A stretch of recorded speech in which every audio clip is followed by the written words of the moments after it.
Comment on peut dormir tranquille en sachant qu'il y a des gens qui n'ont plus de salaire, qui peuvent plus payer leur loyer, qui peuvent plus nourrir leur chômage.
Je vous remercie d'être venus nombreux. On va prendre la parole en commençant par Norbert. Je vais juste avoir une pensée pour notre camarade Patrick Bézédache qui a été hospitalisé suite à des effets indésirables. On vous en dira pas plus, mais vous aurez compris. Donc voilà, Patrick, toutes mes pensées.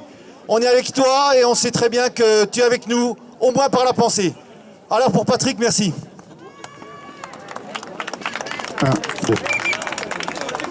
Donc durant les 3 minutes de ma prise de parole, d'abord je voudrais dire que l'Assemblée nationale vient de voter en deuxième lecture l'adoption du pass vaccinal, là, aujourd'hui. Donc ce qui justifie encore plus la raison de notre présence ici. Ça c'est la première chose. Donc depuis juillet, on se bat pour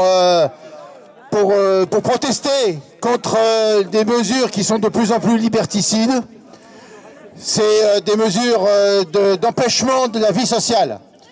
Et il ne faudrait pas croire, et je pense qu'ici, on sait bien qu'on est là pour ça, mais qu'on est là au-delà de ça. Il y a un certain nombre de gens ici qui ont fait toutes les manifs des Gilets jaunes, et on sait bien que le phénomène, il est bien plus général que cette privation de liberté par le gouvernement et par tous les gouvernements européens en général, sauf l'Espagne qui est en train de l'élever là actuellement.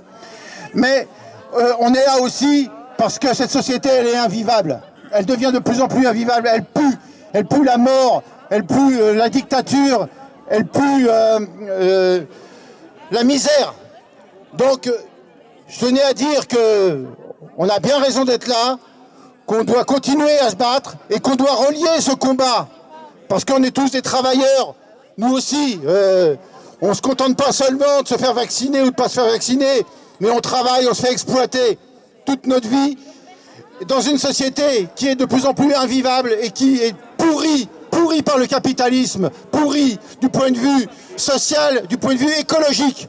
Donc ce que je voudrais dire, c'est que je ne sais pas, moi, jusqu'où continueront ces luttes et j'espère qu'on va gagner.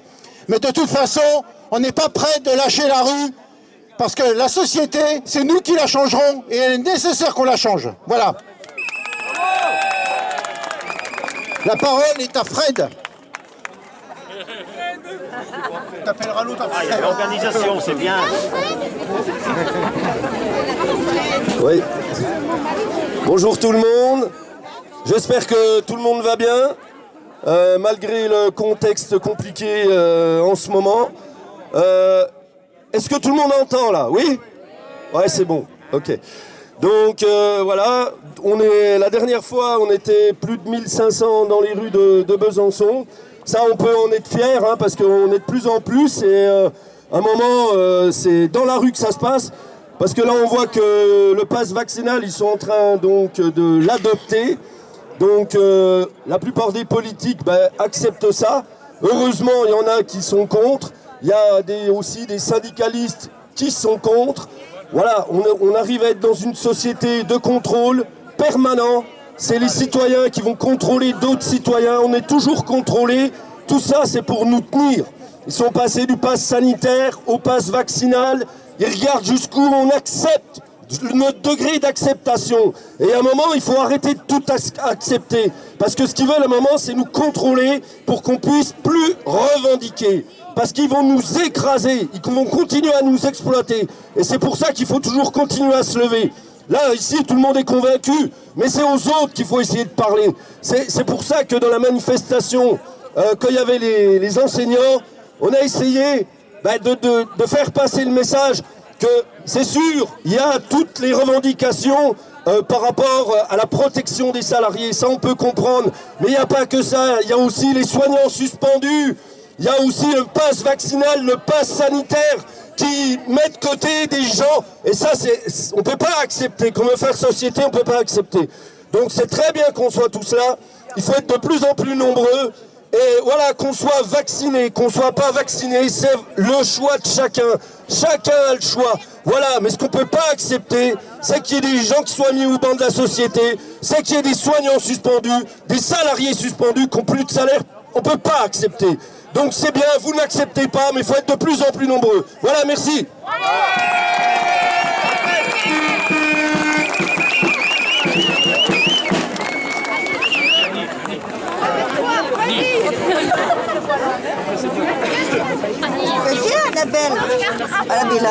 Bon, voilà.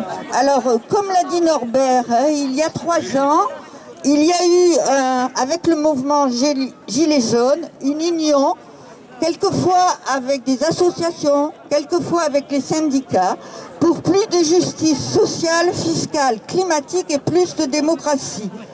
Ce qui se passe avec le pass sanitaire et vaccinal et les pertes progressives des droits fondamentaux, c'est le risque de la fin de la démocratie. Donc justice sociale, fiscale, climatique, démocratie et liberté sont notre combat actuel. C'est bien d'être tous ensemble pour défendre ces valeurs, même si dans chacun des syndicats, quelquefois ils peuvent agir sur un point en priorité. Nous voudrions vous parler aussi des services publics. Les usagers de la santé ont décidé de créer un comité de défense de la santé du Doubs centré sur la santé, le social, le médico-social. Notre CODES 25 est déjà dans un statut de démocratie directe puisque c'est une assemblée collégiale. Il n'y a pas de président ou de représentant, mais des décisions collectives. Voilà, je suis citoyenne et je me sens très concernée par la question de la santé et de l'accès aux soins pour tous. Et c'est pour ça que j'ai rejoint le CODES 25 et je vais vous présenter ce comité. Donc, ce comité de défense de la santé du Doubs, CODES 25, par les usagers, a été créé le 6 novembre. Donc par les usagers, pour défendre la santé, le médico-social, le social, la psychiatrie. Il est contre la marchandisation de la santé et il est pour le 100% sécurité sociale, pour tous. Le CODES 25 est dans un statut d'assemblée collégiale, pas de président, pas de référent, mais des décisions collectives. C'est ensemble et unis que nous pourrons obtenir des moyens de santé et de protection sociale de qualité pour tous. Nous, représentantes et représentants des usagers de la santé, réunis au sein de l'association CODES 25, que nous vous invitons à rejoindre, tenons à nous exprimer aujourd'hui. Nous, usagers et usagères des établissements, des services de santé et de soins à domicile pour personnes handicapées ou âgées et de l'action sociale, dénonçons la dégradation des conditions de travail des personnels ainsi que les difficultés d'accueil et de prise en charge dans la dignité pour l'ensemble de la population. Nous, usagers et usagères de ces secteurs d'activité sommes excédés par les délais d'attente, l'éloignement et le manque de structures ou d'établissements pour les accueillir et constatons une prise en charge se détériorant et induisant des restes à charge qui pèsent sur notre budget. De plus, à partir du 1er janvier, un forfait urgence de pratiquement 20 € sera appliqué aux patients non hospitalisés, forfait remboursable par les complémentaires. L'objectif annoncé est de désengorger les urgences. Si elles sont surchargées, c'est qu'elles sont les seules à prendre en charge les malades 24 heures sur 24 et 7 jours sur 7. Et cerise sur le gâteau, la mise en place du pass vaccinal à partir du 15 janvier 2022. Même si on ne connaît pas encore les modalités d'accès aux établissements de santé, on ne peut que craindre un accroissement des inégalités d'accès aux soins. Les non-vaccinés sont érigés en bouc émissaire. C'est une cynique manipulation destinée à dévoyer la colère des soignants et soignantes et de la population. Et n'oublions pas les suspendus, qui sont privés de rémunération et de droits sociaux, ne voulant pas présenter de passe pour aller travailler et qui manquent cruellement à l'hôpital. Notre système de santé et de protection, c'est l'affaire de nous toutes et tous. Parce que nous sommes des usagers et usagères de la santé, nous soutenons les revendications professionnelles de la santé et nous exigeons l'arrêt des fermetures de services et des établissements. Nous exigeons des réouvertures de lits, de structures, partout où cela est nécessaire. Nous voulons également l'égalité d'accès, d'accueil et de prise en charge de qualité pour la population sur tout le territoire. Nous voulons aussi plus de moyens humains pour garantir une meilleure qualité de soins et de travail. Voilà, je vous invite à nous rejoindre. La prochaine réunion se déroulera le jeudi 3 février à 19 h à la Maison des syndicats à Planoise. Merci pour votre attention.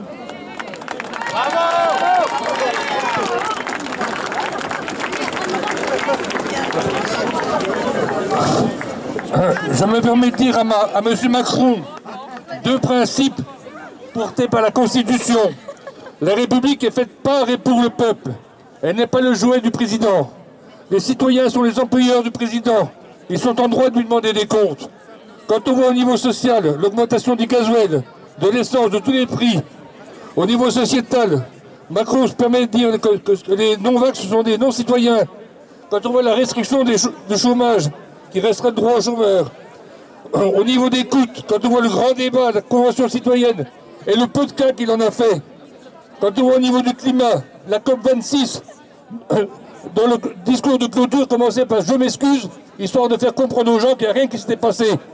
Quand on voit au niveau des libertés, la sécurité globale, le pass sanitaire, le projet des lois de fake news sur le web, qui va restreindre encore les droits des utilisateurs. Pour moi, les non-vaccinés sont des citoyens à part entière. Pour moi, Macron est un non-président. Alors je me permets de dire à M. Macron et aux successeurs que nous serons toujours là pour l'emmerder jusqu'à ce que sa politique change.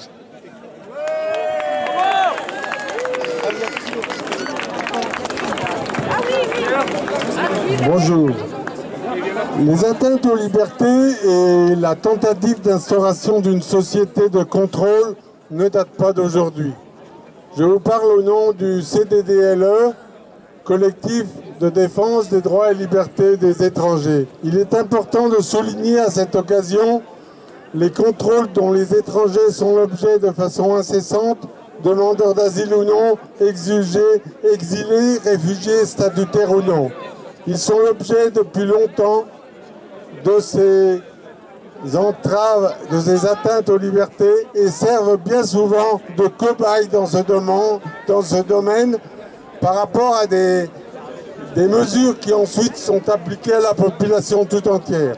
On ne fait pas assez attention au fait que ces pratiques envers les étrangers, les migrants, constituent en fait des tests pratiqués d'abord sur ces invisibles vulnérables, mais qui, à plus ou moins brève échéance, s'appliquent à toute la population. L'opinion publique pense que ce qu'on leur impose ne s'adressera pas à elle, mais sous prétexte qu'on entend souvent que personne n'a rien à craindre quand personne n'a rien à se reprocher. Or, c'est faux. Et j'en donnerai quelques exemples. On connaît déjà les contrôles aux faciès. Qui peut dire qu'il n'est pas concerné et pourquoi? Demain, le contrôle d'identité peut se généraliser pour tous. Quand je dis demain, c'est déjà aujourd'hui. Ces contrôles ont lieu sous différentes formes, dans la rue, dans les transports, mais aussi à l'entrée des musées et dans les grandes surfaces. Aujourd'hui, les comptes bancaires, les comptes CAF, les comptes sécurité sociale des étrangers sont librement accessibles aux préfectures, c'est-à-dire au ministère de l'Intérieur, qui est protégé. Les demandeurs d'asile ont droit à une allocation pendant l'instruction de leur procédure, car ils n'ont pas le droit de travailler.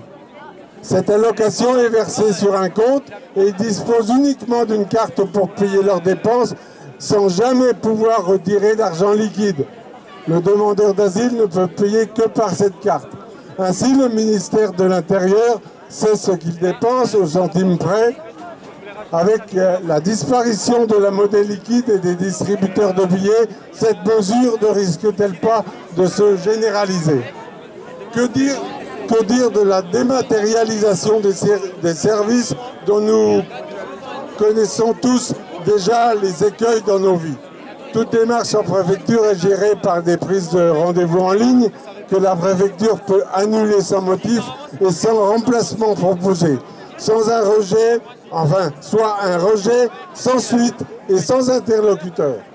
L'étranger, le migrant, n'est pas notre ennemi, la cause de tous nos maux. C'est le maillon faible de notre société que le pouvoir attaque en premier sous prétexte de nous protéger. Et ensuite, il s'attaquera à tout le monde. Nous demandons à chacun d'être vigilant à ce qui arrive aux étrangers en France, soit aux autres. Il est totalement infondé de penser que le sort qui leur est fait ne nous concerne pas. L'inhumanité des traitements nous concerne tous et toutes. Tous ensemble, nous résisterons à la mise en place de ces pratiques contraires aux libertés. Merci.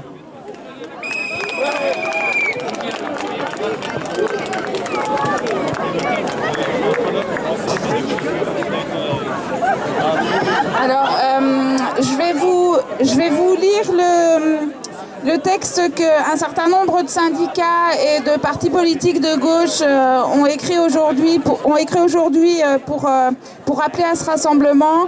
Et j'ai envie de dire, il était temps que les partis de gauche se prononcent sur toutes ces mesures liberticides qui nous tombent dessus depuis un certain temps. Donc c'est vrai qu'aujourd'hui, le contrôle des citoyens et des citoyennes est très largement répandu dans le pays. Les chômeurs, les chômeuses sont contrôlés pour la moindre de leurs démarches au risque de perdre leurs allocations. Les migrants et les migrantes sont sous la menace permanente des contrôles policiers. Dans les banlieues populaires, les contrôles sont permanents. Les bénéficiaires de prestations sociales sont contrôlés perpétuellement et suspectés d'être fraudeurs ou fraudeuses. Dans les transports en commun, on est aussi contrôlé et la liste, hélas, est non exhaustive. Cette fois, c'est le chef de l'État, le gouvernement et la majorité parlementaire qui aggravent les mesures liberticides avec l'instauration mi-janvier du pass vaccinal pour tous les ados et les adultes pour accéder à la vie sociale dans les transports, les clubs de sport, les cafés, les restaurants, les salles de concert, de conférences, les musées, les cinémas, les théâtres, etc. L'accès à leur lieu de travail par les soignants et soignantes, conditionné à la présentation de leur passe sanitaire, avec obligation vaccinale dès le 16 octobre, avait servi de poisson pilote dans la mise au pas généralisée de toute la société 3 mois plus tard. Des milliers de soignants et soignantes réfractaires au vaccin ont été mises à pied. Ces sanctions aggravant encore la dégradation du service public de santé. Aujourd'hui, à l'hôpital, on demande aux agents qui sont positifs de venir travailler en fonction de ce que décide leur cadre dans les services. On n'a pas peur. On suspend des personnes parce qu'elles ne veulent pas se vacciner, mais par contre, on autorise les vaccinés susceptibles de contaminer les patients et les autres et leurs collègues de venir au travail. Tout en sachant que, évidemment, les soignants, ils savent. Les soignants et les soignantes, ils savent très bien comment protéger tout le monde de la contamination. Les salariés au contact du public, les bibliothécaires, les animateurs, animatrices, les travailleurs sociaux, les fonctionnaires, les serveurs et serveuses, les guichetiers, guichetières dans un théâtre ou un cinéma ont été progressivement soumis et soumises aux mêmes contraintes, avec, comble de cynisme, l'obligation de contrôler les passes de celles et ceux qui les accueillent. Qu'ils accueillent. Le pouvoir exécutif impose toujours plus de restrictions en ne reconnaissant de liberté publique aux citoyens responsables, les autres étant condamnés à la mort sociale et à la stigmatisation, être emmerdés dans la novlangue présidentielle. Donc, jusqu'à quand on pourra accepter cette division de la société entre choisis et bannis? Eh bien, on se le demande et c'est pour ça qu'on est là aujourd'hui, pour essayer de lutter et enfin de retrouver les libertés dont on a tellement besoin. Bonjour à toutes et tous. Malgré la crise sanitaire, jamais les profits du CAC 40 n'ont été aussi élevés qu'en 2021. Et alors que le nombre de contaminations atteint des records et que la situation sanitaire est de plus en plus alarmante, le gouvernement, fidèle serviteur du patronat, fait le choix des profits au détriment de la santé publique. En 12 ans de pandémie, il n'y a aucun moyen supplémentaire pour les hôpitaux. Au contraire, la suppression des lits continue. Seule mesure face à la flambée de l'épidémie de Covid, la transformation du pass sanitaire en pass vaccinal.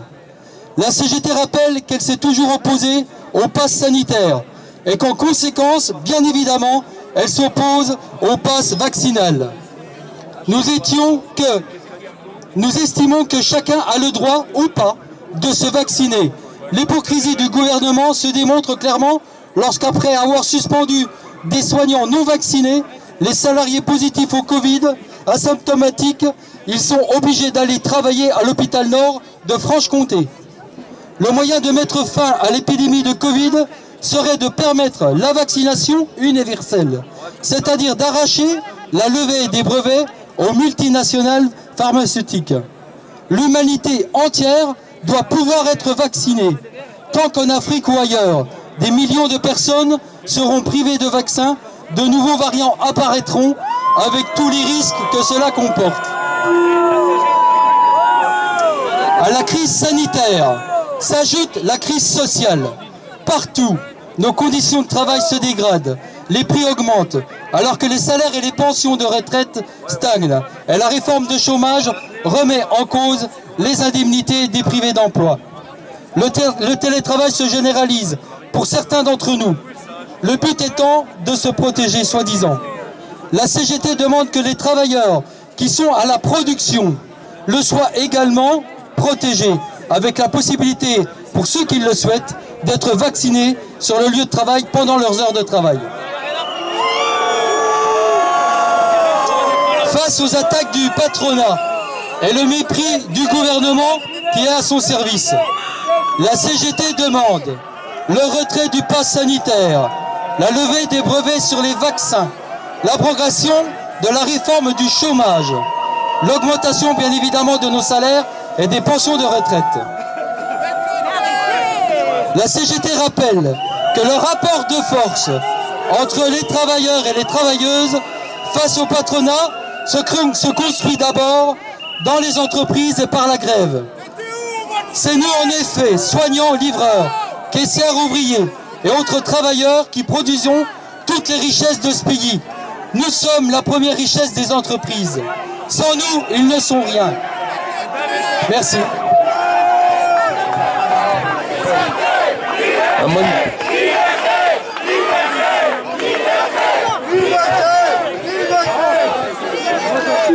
On m'entend, oui.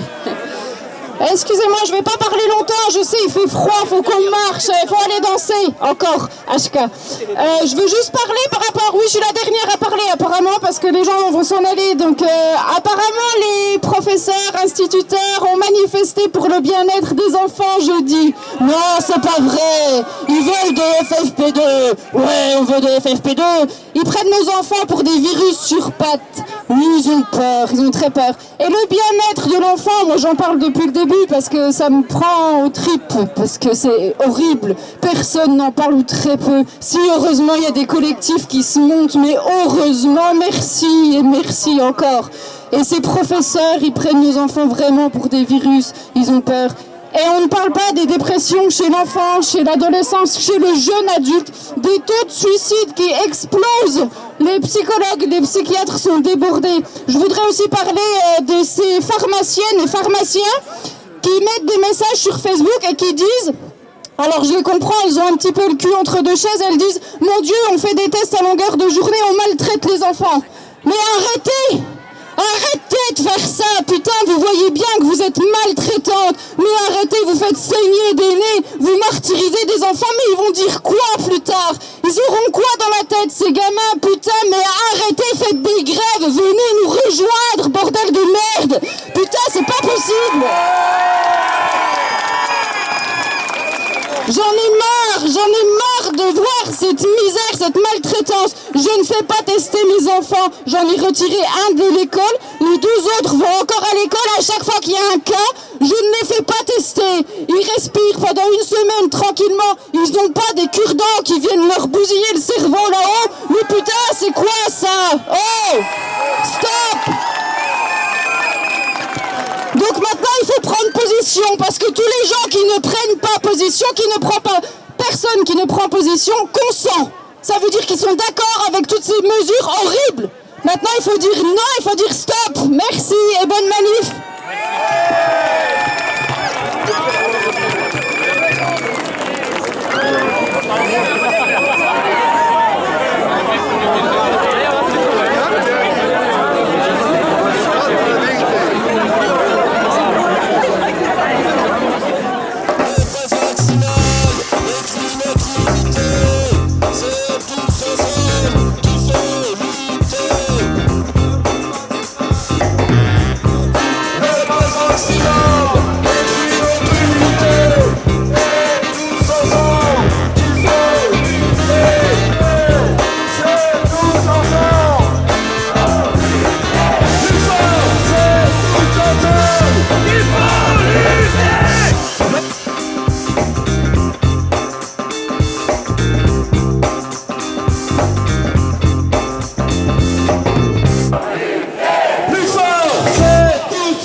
Ça peut plus durer.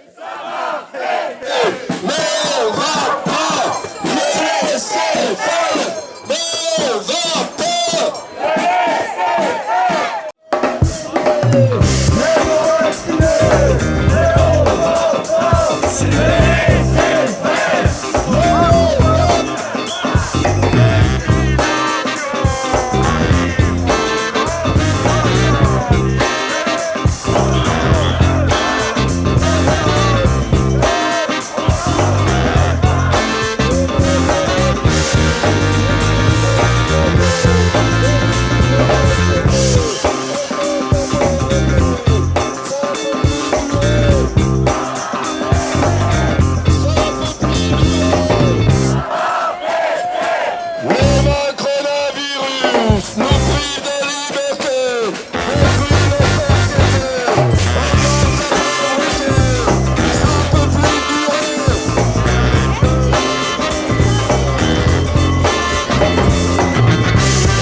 Chez toi, Emmanuel Macron,